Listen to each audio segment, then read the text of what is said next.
Welcome everybody. We wanted to let everybody know that yesterday, October 12th, 2020, the restoration of this church actually started.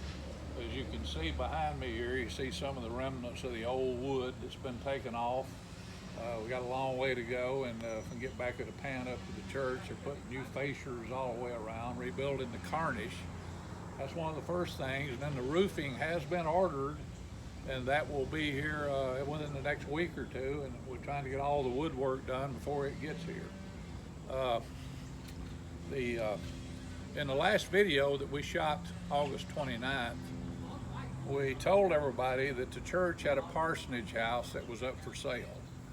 That house has been sold, and the funds from that church, the way this is going to work, the church gave us, the Save Acworth History Foundation, and our finance board, which is made up of some of the church members, half that money to, our challenge will be doing the outside of this church.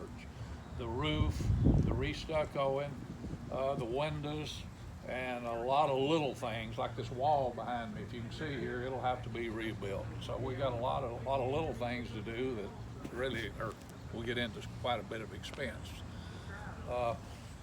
Also, the church will be, the congregation, they will be responsible for the inside restoration on this church. So again, our group will be responsible for the outside and getting the work done on it, and the church is doing the inside.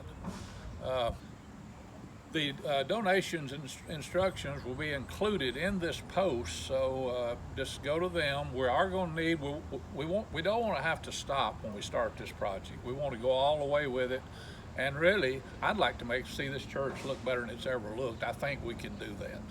But anyway, if you want to donate, the donation instructions will be in this post, so just think about donating to it and helping us keep this project going where we don't have to stop and start with it. We've got enough money to get a real good start on it, but we're not going to have enough to do the whole project. So again, the restoration of this church started yesterday, and hopefully it'll continue on until we get through with it. So I hope everybody's safe, and thanks again, everybody.